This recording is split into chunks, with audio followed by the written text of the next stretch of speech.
Baik. Assalamualaikum warahmatullahi wabarakatuh. Alhamdulillah, wassalatu wassalamu ala rasulillah wa ala alihi wa sahbihi wa man tabi'ahu bi ihsanin ila yaumiddin amma ba'du. Alhamdulillah, sekarang tanggal 3 April ya, 3 April 2021. Insya Allah kita akan melanjutkan lagi pembacaan buku Li'anakallah. Ya, ini yang dikarang oleh Ali bin Jabir Al-Faifi. Langsung saya share screen.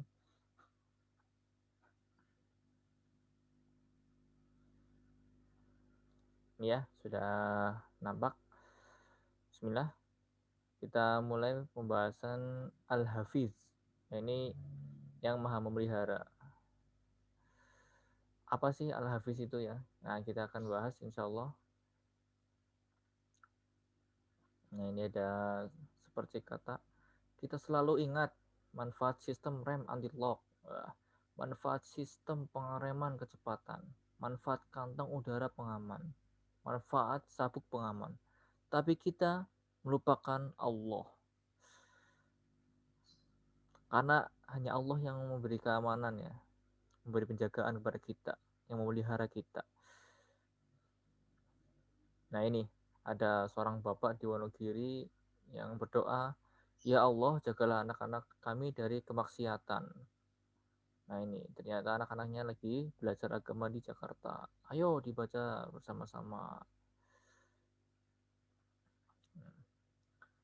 Nih, saat Anda merasa hidup Anda dalam bahaya atau penyakit mengancam kesehatan Anda, atau Anda mengkhawatirkan pergaulan anak Anda yang berada nun jauh di sana, atau harta yang Anda kumpulkan hampir habis, maka Anda perlu memahami bahwa salah satu nama Allah adalah Al-Hafiz, yang maha memelihara. Seharusnya Anda memperbaharui keimanan Anda terhadap nama yang agung ini. Sekarang adalah waktu yang tepat untuk memikirkan dan merenungkannya. Dia satu-satunya zat yang menjaga hidup Anda, kesehatan Anda, anak-anak Anda, harta Anda, dan segala sesuatu yang ada di dalam kehidupan ini. Wahai hati, tenanglah. Syekh As-Sa'di rahimahullah berkata, Al-Hafiz adalah yang memelihara apa saja yang dia ciptakan. Ilmunya meliputi semua yang dia ciptakan. Dia melihara para walinya dari terjerumus ke dalam dosa dan kebinasaan, serta menjaga mereka dalam semua aktivitas dan diam mereka. Pemeliharaan yang paling tinggi adalah di sisinya, penjagaan yang maksimal adalah penjagaan miliknya, dan puncak ketenangan akan terjadi saat Anda merasakan kebersamaannya.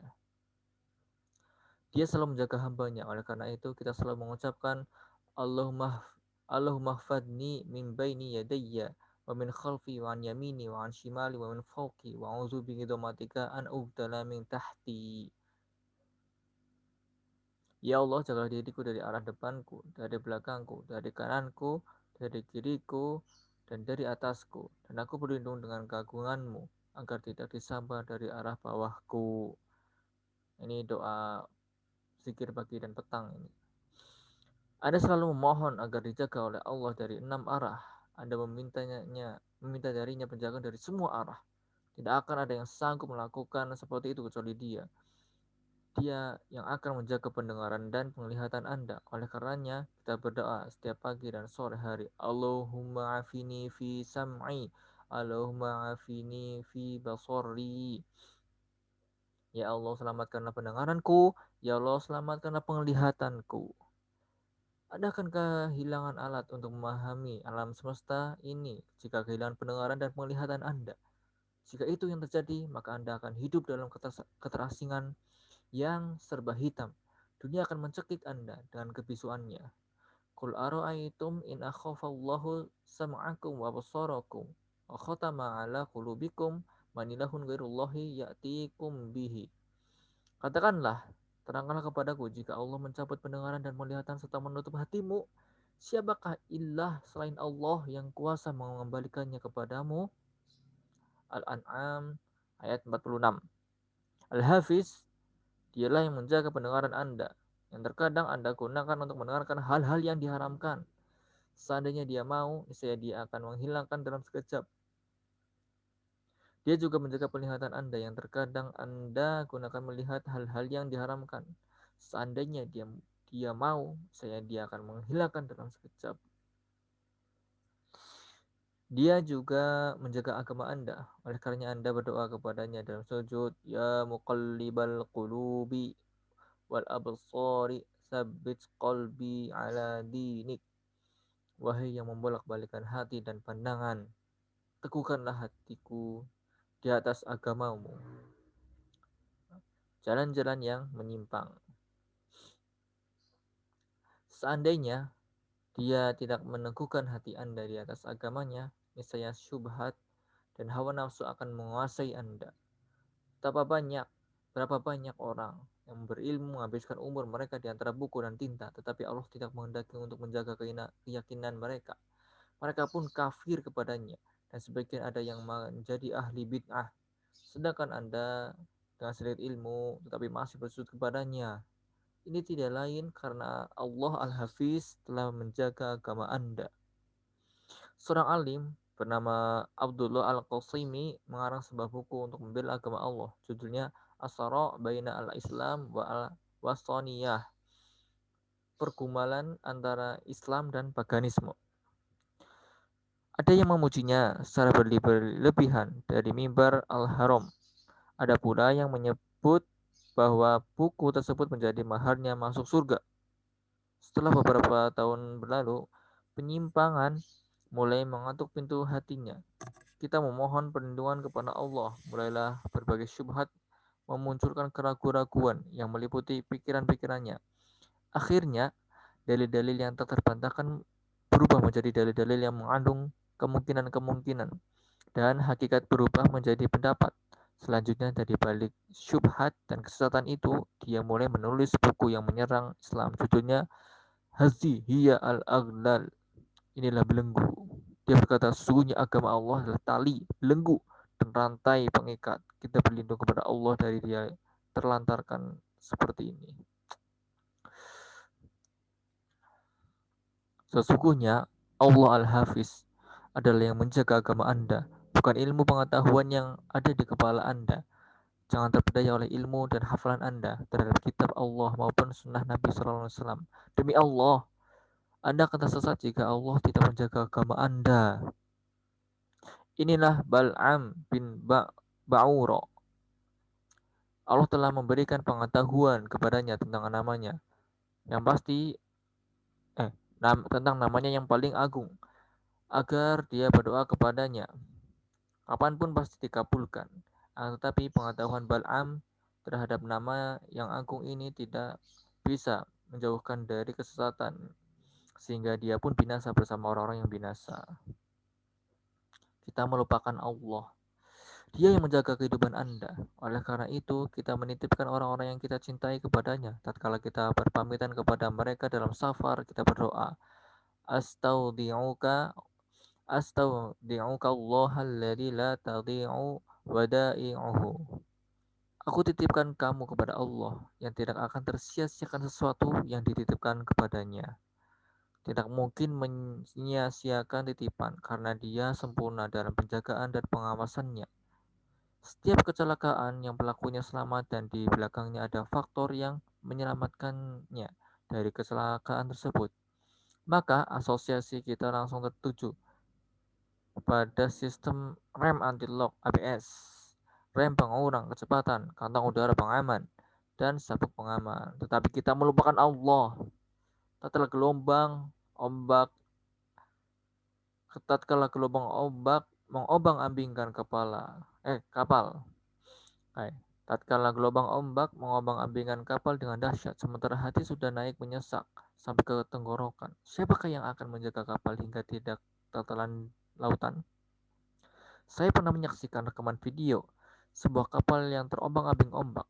Terlihat orang-orang yang ada di dalam kapal terhempas ke sana kemari begitu mengharukan. Mereka tidak bisa berbuat apa-apa, bahkan berpikir pun tidak mampu.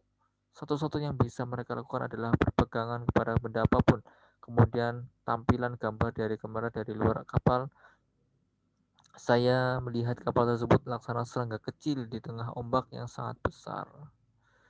Dalam kasus lain, ketika pilot mengumumkan adanya kerusakan teknis pada pesawat, maka semua penumpang berubah menjadi orang-orang yang khusyuk. Mereka berserah diri kepada Allah dan menyatakan taubatnya. Mereka lupa dengan harapan, cita-cita, kesedihan, dan kesusahan mereka. Satu-satunya hal yang mungkin mereka bayangkan adalah kematian. Siapa yang mampu memperbaiki kerusakan mesin pesawat agar bisa mendarat dengan selamat, sehingga para penumpang yang merasakan ketakutan ini bisa keluar darinya? Pesawat yang pernah saya tumpangi menghadapi turbulensi yang sangat keras. Pada saat itu, saya merasakan besarnya guncangan bodi pesawat dan bagaimana sekarang ia berjalan di atas padang pasir yang luas. Saya sangat takut. Sepanjang perjalanan di atas pesawat yang bergerak di udara dengan kuasa Allah itu, saya tidak bisa melupakan peristiwa menakutkan tersebut. Kita berdoa kepadanya di lautan agar dia menyelamatkan kapal kita. Tetapi tatkala kita sudah sampai di pantai, kita pun durhaka kepadanya. Kita juga terbang dengan penuh keamanan dan ketenangan, sehingga kita tidak terjatuh karena yang menjaga adalah Allah. Ya, malaikat-malaikat yang selalu mengikuti. Allah Ta'ala berfirman, lahu muaqibatun min baini yadayhi wa min khalfihi yahfazunahu min amrillahi. Bagi manusia ada malaikat-malaikat yang selalu mengikutinya, bergiliran, di muka dan di belakangnya. Mereka menjaganya dan atas perintah Allah. Allah yang Maha Melihara memerintahkan 4 malaikat terus mengikuti Anda agar mereka bisa menjaga Anda atas perintahnya dari segala hal yang tidak Dia kehendaki terjadi pada Anda. Bagaimana mungkin Dia tidak menjaga Anda, padahal Dia telah memerintahkan sejumlah malaikat agar memalingkan tembakan yang tidak Dia kehendaki mengoyak tubuh Anda, juga menolak dari Anda runtuhan batu yang tidak Dia kehendaki mengakhiri hidup Anda, bahkan setiap nyamuk yang tidak Dia kehendaki menyakiti kulit Anda. Saya heran ketika menyaksikan video percobaan pembunuhan Syekh Aid Al-Qarni di Filipina. Seorang penjahat mengarahkan tembakan ke dada Syekh Aid Al-Qarni sebanyak 6 kali tembakan dari jarak sekitar 1 meter. Sementara tidak ada penghalang sama sekali antara penjahat dengan Syekh. Sang pembunuh tembaknya adalah seorang pembunuh profesional. Tidak tampak perlawanan dari Syekh atau pengawalnya. Akhirnya Syekh berhasil selamat dari percobaan pembunuhan keji tersebut. Saya jadi teringat bagaimana satu kali tembakan jarak jauh mengakhiri hidup Presiden Amerika John Kennedy. Padahal mobilnya dalam posisi berjalan dan di sekelilingnya juga terdapat tentara pengawal. Kemudian, selang beberapa waktu setelah kejadian itu, Syekh Aid Al-Qarni bercerita bahwa posisinya saat itu dalam keadaan berzikir kepada Allah dan dia membentengi diri dengan doa-doa. Insiden ini merupakan satu pelajaran sempurna, bahkan merupakan satu ensiklopedia yang terdiri dari berjilid-jilid buku yang membahas tentang nama Al-Hafiz. Bagi kalian yang penasaran dengan kejadian tersebut, kejadian ini, video ini, bisa langsung buka saja di YouTube percobaan pembunuhan Syekh Aid Al-Qarni. Itu Syekh Aid sedang di mobil. Dan penembaknya itu sangat dekat, emang sangat dekat. Silakan bisa lihat sendiri saja di YouTube ya. Di antara tanda kurung, tahukah Anda bahwa Dia menjaga Anda setiap saat? Bahwa setiap saat Dia menjaga Anda sebanyak ratusan kali. Bagaimana bisa begitu? Dalam sekejap ini saja, saat Anda membaca tulisan dalam tanda kurung ini, Dia telah menjaga jantung Anda agar tidak berhenti berdetak, menjaga urat nadi sehingga tidak tersumbat, menjaga akal dari penyakit gila, menjaga ginjal dari gagal ginjal, menjaga syaraf-syaraf dari kerusakan, menjaga kepala dari sakit pusing, menjaga lambung dari luka, menjaga usus Anda dari radang usus besar, menjaga anggota badan Anda dari kelumpuhan, menjaga kedua mata dari kebutaan, menjaga pendengaran dari tuli, serta menjaga lisan Anda dari kebisuan. Semua ini, bahkan lebih lagi, merupakan penjagaannya pada waktu ini, kemudian penjagaannya ini, terus berlanjut, dan begitu seterusnya. Lantas, berapa banyak ucapan Alhamdulillah yang harus kita ucapkan dalam waktu sekejap ini? Dalam satu waktu ya, Allah menjaga ini tadi yang kita baca. Subhanallah. Bagian hamba dari Asma al-Hafiz, Asma Allah al-Hafiz adalah kuat dalam menjaga apa yang diamanahkan kepadanya. Manusia diamanahi berbagai anggota badan, maka dia harus menjaganya sesuai dengan perintah Allah. Syariat diamanahkan kepadanya untuk dilaksanakan. Dia pun harus menjaganya dengan baik. Diamanahkan padanya amal ketaatan, maka dia wajib melaksanakan tanpa murai, menunda atau menyia-nyiakannya. Abu Hamid Al-Ghazali. Sebotol air minum. Saat Anda memarkir mobil di tempat gelap sehingga khawatir akan dicuri maka mintalah penjagaan kepada Al-Hafiz. Saya dia tidak akan menyia-nyiakan penjagaan yang Anda mintakan kepadanya. Saat Anda keluar dari rumah diliputi kekhawatiran terhadap keadaan anak-anak Anda, maka ucapkanlah Astaghfirullahalladzi la tadhi'u wada'i'uhu. Aku titipkan kamu kepada Allah yang tidak akan tersia-siakan sesuatu yang dititipkan kepadanya. Niscaya Anda akan kembali dengan izin Allah mendapati anak-anak Anda dalam keadaan baik, karena dialah yang maha memelihara. Saat Anda harus meninggalkan harta berharga di tempat umum atau yang tidak aman, maka bawalah hati Anda kepadanya. Saya berdoa, Allahumma fadhu, ya Allah jagalah ia. Lalu yakinlah bahwa Allah akan selalu mengawasinya sampai Anda kembali. Ada 4 sekawan pernah melakukan perjalanan ke sebuah tempat yang jaraknya dari Tabuk sekitar 60 km, bernama Nikmah Rois. Setelah sampai di sana pukul 9 pagi, mereka melanjutkan perjalanan dengan berjalan kaki ke sebuah lokasi yang bernama Asyaq. Asyaq adalah rekahan atau jurang besar dan dalam pada kulit bumi. Mendatangi tempat itu biasanya dalam rangka berpetualang, bahkan mempertaruhkan kehidupannya. Kecintaan mereka terhadap petualangan menjadikan mereka nekat menuruni tempat itu hingga mereka sampai ke dasarnya dalam waktu sekitar setengah jam. Kemudian mereka tinggal sejenak sampai sore hari, baru kemudian berusaha mendaki ke atas tebing. Mereka berkelantungan pada bebatuan besar. Beberapa bebatuan dalam kemiringan meluncur ke arah mereka. Sementara lapisan bebatuan di bawah kaki mereka begitu gersang. Mereka melewati tempat-tempat sempit yang lebarnya hanya bisa menopang jemari kaki mereka. Mereka merasakan kelelahan. Kaki-kaki mereka pecah-pecah. Mereka benar-benar tersiksa dan merasakan kehausan yang sangat. Ringkasnya, mereka merasakan aroma kematian. Akan tetapi, hati mereka selalu bergantung kepada Allah. Mereka yakin bahwa tidak ada yang menjaga mereka kecuali Allah. Salah satu dari mereka bercerita bahwa dia berdoa kepada Allah tanpa henti. Sementara rasa haus yang dia rasakan sudah mencapai puncaknya, bahkan hampir mati rasanya.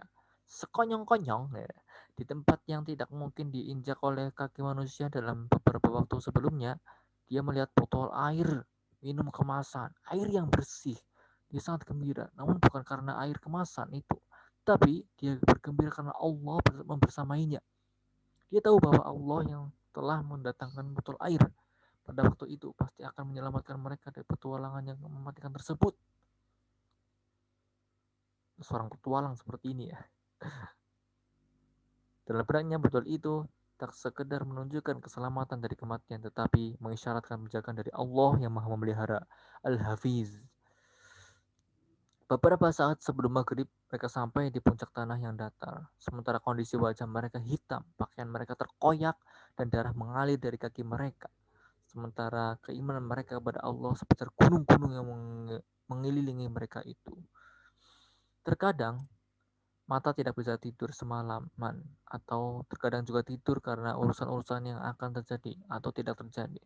Sesungguhnya Allah yang telah mencukupi Anda pada peristiwa yang terjadi kemarin, Dia juga yang akan mencukupi Anda pada peristiwa esok hari. Mungkin kita cukupkan sampai ini aja dulu ya, sampai halaman 73 atau di PDF itu halaman 20. Insya Allah akan kami lanjutkan lagi pada pertemuan berikutnya, masih dalam pembahasan Al-Hafiz. Ini pada tema lebih banyak dan lebih besar. Barakallahu fikum. Semoga yang sedikit ini bermanfaat. Maaf jika ada kata-kata yang tidak berkenan. Oke, saya akhiri. Wassalamualaikum warahmatullahi wabarakatuh.